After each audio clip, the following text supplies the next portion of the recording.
자, 이번 생은 상궁입니다. 그런대로 괜찮죠? 어, 자, 상업경제 시작합니다. 자, 이번 시간에는 경영지휘에 대해서 수업을 진행하도록 하겠습니다. 전번 시간에 그 내신은요, 그냥 왕의 심부름을 하는 정도죠. 그렇지만 상궁은요, 구름대 같은 그 무수리들을 지휘하는 그러한 사람입니다. 자, 상공은요, 조직 구성원, 무수리들의 적극적인 업무 수행을 할 수 있도록 동기를 부여해 주는 거예요. 그리고 지도, 감독하는 기능이거든요. 자, 우선 모든 조직은 목표를 가지고 있습니다. 목적이나 목표를 가지고 있죠. 학교도 조직입니다. 그래서 목적이 뭐죠? 학습이라는 게 있습니다. 군인도 조직이죠. 나라를 지키는 겁니다. 자, 이렇게 그 조직이 가지고 있는 목표를 달성하기 위해서요. 조직 구성원에게 영향을 행사하는 과정, 이것을 리더십이라고 합니다. 자, 경영지휘의 구성 요소는 리더십, 동기부여, 의사소통, 크게 한 세 가지로 나눠볼 수 있는데요. 자, 우선 맥그리거라는 사람이요, XY 이론이라는 것을 내놨습니다. 즉, 다시 말하면 이게 뭐냐면, 어, 그 상공이 무수리들을 어떻게 보느냐 하는 겁니다. 상공이 무수리를 믿지 못하면 X 이론으로 가는 겁니다. 그리고 상공이 무수리는 정말 믿을만해 라고 한다면 Y 이론으로 가는데요. X 이론은 명령을 하고요. 강압적으로 진행을 합니다. 그리고 감시를 합니다. Y 이론은요. 그 구성원들이 자발적이라고 가정을 합니다. 그래서 뭐든지 얘기를 해주면 스스로 책임감도 있고 책임감을 가지고 일을 진행한다라고 가정을 하는 거예요. 그러면 상공은 어떻게 해요? 그냥 무수리한테 과업을 주고 그리고 믿어주면 됩니다. 그죠? 자, 그래서 이제 그 어떻게 관리를 하느냐를 가정하면서 X 이론과 Y 이론이 나왔는데요.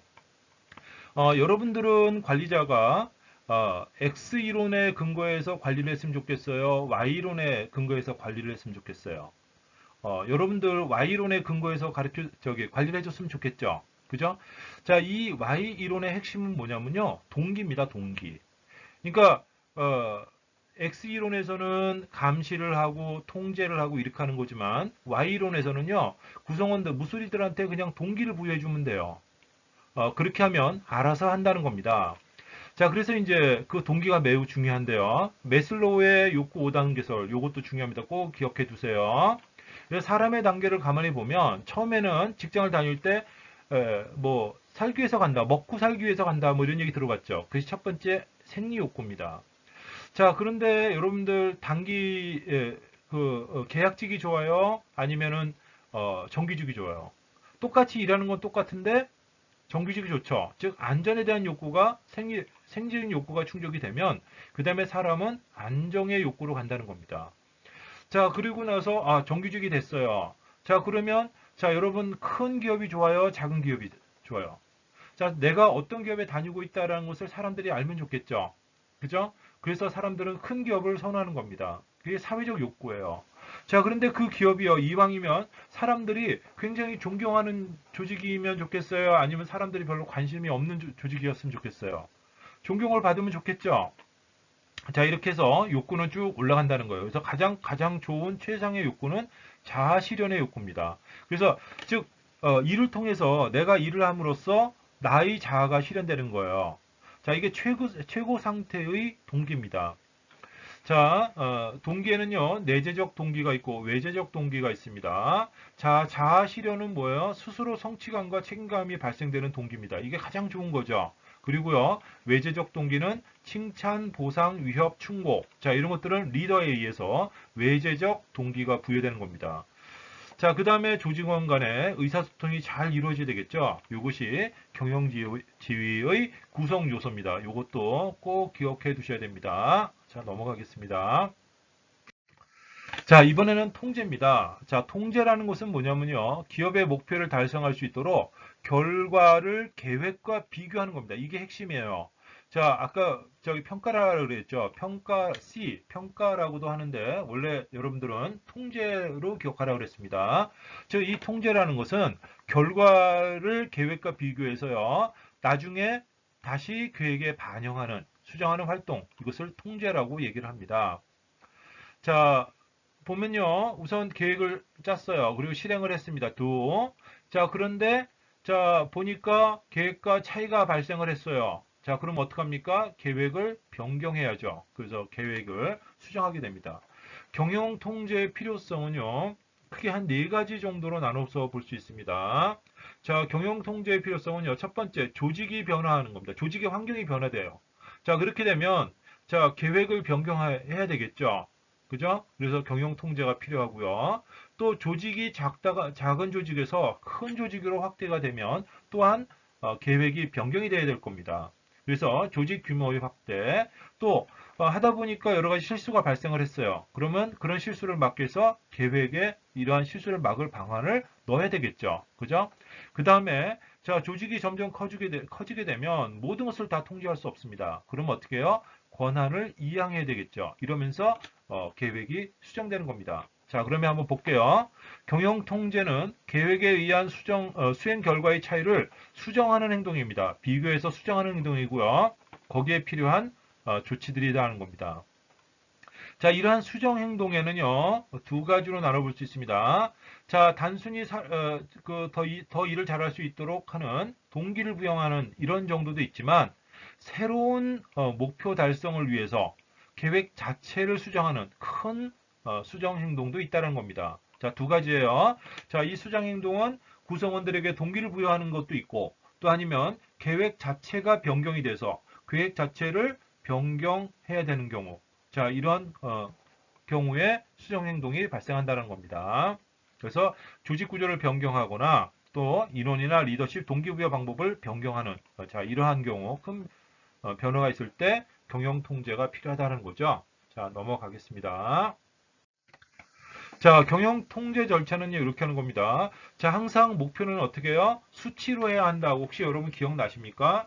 자, 수치로 표현을 해야 성과 측정하기가 좋습니다. 자, 예를 들면 내가 이번에 중간고사에서 시험을 잘 보자. 이것은 좋은 목표가 되지 않습니다. 자, 목표는 평균 80. 이걸 목표로 잡아야 되겠죠. 자, 그래서 시험을 보고 나니까 78이 나왔어요. 자, 성과를 측정했습니다. 자, 원래 목표 80에 일치했나요? 일치하지 않았죠? 자, 2점이 부족했습니다. 그죠? 그러면 원인을 분석해서요. 자, 이것을 어떻게 달성할 수 있는지를 다시 계획을 짜는 겁니다. 만약에 여러분들이 80점을 오히려 넘었어요. 자, 그러면 내가 지금 공부하는 방식이 잘 되고 있구나라고 생각하고 계획대로 계속 진행하시면 됩니다. 그래서 통제는 계획의 성과를 측정하는 겁니다. 그리고요, 계획과 결과를 비교하고요, 그리고 나서 수정해 나가는 겁니다. 자, 그래서 포인트는 뭐예요? 통제는 자, 성과를 측정하고 이것을 계획과 비교한 다음에 그것을 수정해 나가는 과정. 이것을 통제라고 얘기합니다. 아시겠죠? 자, 넘어가겠습니다. 자, 경영 통제의 유형은요, 크게 한 세 가지로 나눠볼 수 있습니다. 물론 뭐 이거밖에는 없어요. 여러분들 만약에 이거 말고 또 있으면 여러분 천재입니다. 천재. 자, 우선 경영 통제는요, 사전 통제가 있고요, 동시 통제가 있고요, 사후 통제가 있습니다. 자, 미리 통제를 하는 거죠. 어떤 사고를 예방할 때, 그럴 때는 사전 통제를 합니다. 자, 동시 통제는요, 자, 업무를 진행하면서 통제를 하는 겁니다. 자, 업무가 엉뚱한 방향으로 흘러가지 않도록 계속 방향을 맞추는 거죠. 이것을 동시 통제라고 합니다. 그리고요, 사후 통제는 가장 많이 하는 겁니다. 자, 결과를 놓고 아까 봤지만 처음에 계획과 결과치를 비교해서 수정하는 거, 이것을 사후 통제라고 합니다. 자, 사전 통제를 다시 한번 볼게요. 자, 예방 통제입니다. 어떤 사고가 발생되지 않도록 문제를 예측해서요, 사전에 예방하기 위한 통제입니다. 이렇게 하면 사고가 일어나지 않도록 얼마 전에도 큰 화재가 있었죠.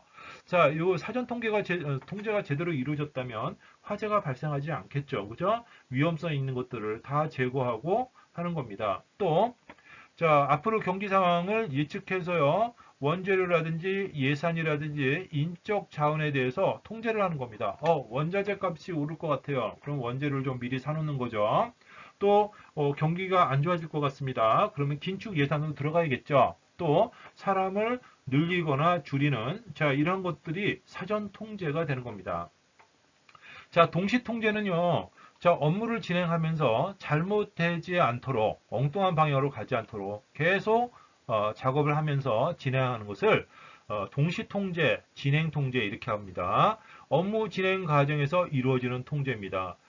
예를 들면 이런 거죠. 자, 사람들이 근무를 하면서요. 자, 좀 쉬고 싶죠. 놀러 가고 싶습니다. 자, 그러면 자, 근무를 하다가 엉뚱한 데로 빠져서 가는 것을 막는다든지 또 열심히 하기는 하는데 방향이 처음에 계획했던 방향이 아니라 다른 방향으로 자꾸 가려고 해요. 자, 그러면 자, 동시 통제를 하게 되는 겁니다. 그리고요, 자, 이것은 방향을 잡아주는 거니까 가장 효과적인 통제입니다. 결과 통제라는 것은 결국 어떤 결과가 발생을 해서 손해가 발생한다든지, 자, 이렇게 될 수도 있잖아요. 그런데, 자, 동시 통제를 하게 되면, 그런 손해를 미리미리 막아가면서 최소화시키면서 할 수 있다는 겁니다. 자, 일반적으로 가장 많이 하는 게 사후 통제죠. 왜냐하면 비교하기가 쉽기 때문에 그렇습니다. 아직 결과가 나오지 않았기 때문에 잘 됐는지 안 됐는지를 알 방법이 없습니다. 사전 통제나 동시 통제에서는요. 하지만 사후 통제에서는 결과가 나왔잖아요. 자, 그러면 그 결과를 비교할 수 있는 겁니다. 그래서 자, 산출물 결과에 대한 통제고요. 경영 활동이 완료한 후에 자, 실적과 계획과 실적을 분석을 통해서요. 무엇이 잘 됐는지, 무엇이 잘못됐는지를 비교하는 겁니다. 자, 넘어가겠습니다. 자, 경영통제 기법을 볼 텐데요. 자, 경영통제 기법에서는요, 우선 이제 예산 통제가 있고요, 내부 통제가 있고요, 감사가 있습니다. 자, 우선 예산 통제는요, 예산을 가지고 통제하는 겁니다. 예산과 처음에 만들었던 예산이라는 것은 이제 얼마를 사용할지 뭐 이런 것들을 미리 짜는 거죠. 그리고 실제 집행 결과의 차이. 예상을 100만 원을 했는데 뭐 110만 원을 썼다든지 아니면 90만 원만 썼다든지 이런 결과 차이를 분석하는 겁니다. 자, 이러한 예산 통제를 통해서요. 실적과 연관되는 거죠. 실적이 부족했는데 예산을 적게 썼네? 아니면 그래서 왜 예산이 남았지? 뭐 이런 것들 있죠. 자, 우선 예산 통제의 주요 기능. 자, 이것도 잘 살펴봐야 됩니다. 자, 예산을 편성하는 일단 계획 기능이 있습니다. 그죠? 다음에는, 자, 이번에 100만 원 책정했는데, 부족했어요. 110만 원 들어갔어요. 그러면 다음엔 110만 원 잡아야 되겠죠. 그죠? 자, 예산 실행을 통한 조직 각 부분의 각 부분을 조정하는 기능도 있습니다. 부서가 사람들이 어떤 일을 하기 위해서는 기본적으로 예산이 필요합니다. 일을 하기 위해서는 돈이 있어야 되잖아요. 자, 이것을 어떻게 활당하느냐에 따라서 부서를 좀 더 많이 활성화시킬 수도 있고요. 아니면 긴축 방향으로 갈 수도 있습니다. 예산의 계획과 실적을 비교, 평가하여 피드백하는 통제 기능입니다. 이건 예산은 숫자로 나오잖아요. 그러니까 비교하기가 아주 좋다라는 겁니다. 자, 내부 통제는요, 조직 내부의 영업, 보관, 회계에 관련된 제도로 내부 견제와 내부를 감사하는 것, 이것을 내부 감사제도, 내부 통제 이렇게 얘기를 합니다. 그래서 내부에 있는 조직원들이 근무 시간에 잘 근무를 하고 있는지 또 제대로 일을 하고 있는지 자 이런 것들을 통제하는 것을 내부 통제라고 합니다. 자, 감사라는 것은요, 여러분 많이 들어보셨죠? 잘못된 사항을 적발하고요, 거기에 대한 개선점을 조언해 주거나 또 경영에 도움이 되는 정보들을 찾아주기 위한 목적으로 하는 것이 감사입니다. 그래서 경영 통제 기법은 크게 세 가지가 있다는 겁니다. 예산 통제, 내부 통제, 감사. 또 그 내용에 따른 통제는 통제인데 그 내용에 따라 어떤 통제를 하느냐에 따라서 통제의 유형이 달라지는데요. 생산에 관한 통제를 하면 생산 통제, 그 다음에 지원, 뭐 원자재라든지 여러 가지 인적 지원이라든지 자 이런 것은 지원 통제. 즉 다시 말하면 자원의 효율적 활용을 위한 기업의 활동 지원 통제. 자 여기서 여러분 주의할게요. 이 자원에는요 사람도 들어가고 돈도 들어가고 원자재도 들어가고요. 각종 장비도 들어가고요. 자, 이런 것들을 기업이 가진 자원이라고 얘기합니다. 근데 이제 가장 대표적인 게 사람이겠죠. 그래서 인적 자원 통제, 정보 지원 통제. 자, 이런 것들을 지원 통제라고 합니다. 재무 통제는요, 예산 통제와 좀 비슷합니다. 그래서 자, 돈을 가지고 하는 거죠. 그래서 재무제표 및 재무 비율에 대한 통제, 뭐 예산 통제 이런 것들을 말합니다. 그래서 내용에 따른 통제는 생산, 지원, 재무 통제 이렇게 나눠진다라는 거. 기법이라는 것은 통제하는 방법이거든요. 방법은 예산으로 통제하는 거, 내부적으로 통제하는 거, 감사 통제. 자, 그래서 세 가지가 있다라는 거 꼭 기억해 두세요. 넘어가겠습니다. 자, 우선 이제 경영 환경을 보겠습니다.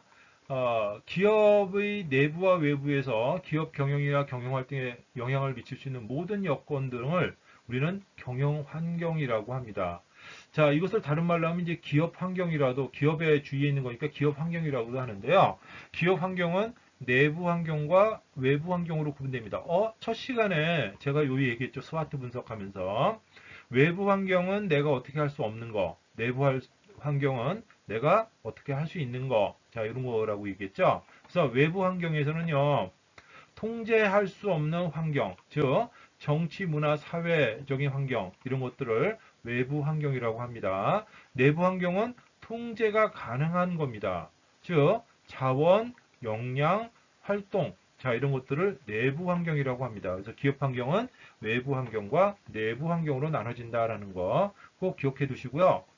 경영 환경은 기업의 내부와 외부에서 기업 경영이나 기업 활동에 영향을 미칠 수 있는 모든 여건 등을 우리는 경영 환경의 변화라고 합니다. 경영 환경이라고 합니다.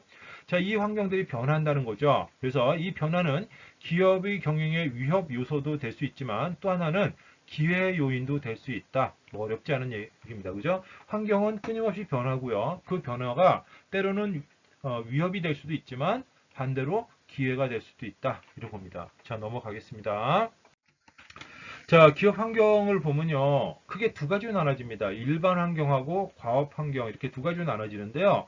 자, 여기서 그림에서 보다시피 요게 기업입니다. 기업의 주위에 보면 작게 보면 이렇게 있는데요. 요게 과업 환경입니다. 즉 소비자, 경쟁업체, 협력업체, 또 뭐 정부, 지역사회, 노동조합, 주주. 자, 이런 것이 기업 주위에 있는 거죠. 이것이 과업 환경입니다. 자, 그리고요, 일반 환경은요, 모든 기업들이 일반적으로 접하는 겁니다. 기술적 환경, 정치적 환경, 사회적 환경, 국제적 환경, 경제적 환경. 그래서 일반 환경은 좀 더 넓은 의미고요. 과업 환경은 기업과 밀접한 관계를 가지고 있다. 이렇게 생각하시면 됩니다. 자, 그러면 넘어갈게요. 자, 전번이 아니라 그 방금 전에 살펴봤듯이 일반 환경은 아주 넓은 환경이에요. 그래서 경제적 환경, 기술적 환경, 정치적 환경, 사회적 환경, 국제적 환경 이렇게 나눠볼 수 있고요. 자, 경제적 환경에서는 뭐 경제 정책이라든지 경제 체제, 경제 정책, 뭐 시장 구조, 또 기술이 변하고 있죠. 여러분들 요즘 최근 들어 어떻게 해요? 5G가 등장했잖아요. 자, 이런 것들이 기술 환경의 변화입니다. 정치적 환경은요, 국가의 제도가 바뀌는 겁니다. 법률, 정치 조직의 성격, 자, 뭐 정당 구성 체계 이런 것들이 결국 기업에도 영향을 준다는 거예요. 그래서 이런 것들이 정치적 환경이고요. 사회적 환경은요, 사회 규범이 또 변합니다. 시간이 흐를수록. 그래서 사람들이 가지고 있는 가치관도 바뀝니다. 옛날 여러분들 꼰대라고 아시죠? 꼰대. 꼰대의 가치관과 여러분들의 가치관은 다르죠. 즉, 사회적 환경이 바뀌고 있다는 겁니다. 신념, 태도, 관습 등이 바뀌는 거죠.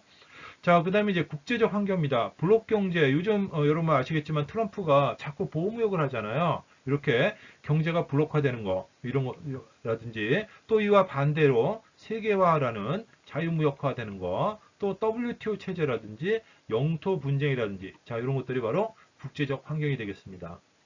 자, 과업 환경은요, 아까도 했지만 좁은 의미의 환경입니다. 기업에 바로 밀접한 관계를 가진 거죠. 기업의 주인인 주주, 그 다음에 종업원, 직원이 열심히 해야 성과가 나오겠죠. 그죠? 그 다음에 자, 소비자가 물건을 많이 사줘야 매출이 증가하겠죠. 또 지역사회의 이미지가 좋아야 될 겁니다.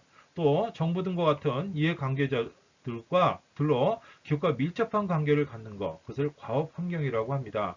그리고요, 특히 이러한 과업 환경은 경영 활동에 직접적으로 영향을 주기도 하고요, 간접적으로 영향을 주는, 그러니까 아주 밀접한 관계를 가지고 있다는 거죠. 자, 이렇게 정리하시면 될 것 같습니다. 자, 오늘은 경영 환경에 대해까지 살펴봤습니다. 자, 상업경제 잘 들으셨나요? 중요한 거 메모하시고, 자, 좋아요, 구독 눌러주세요. 안녕.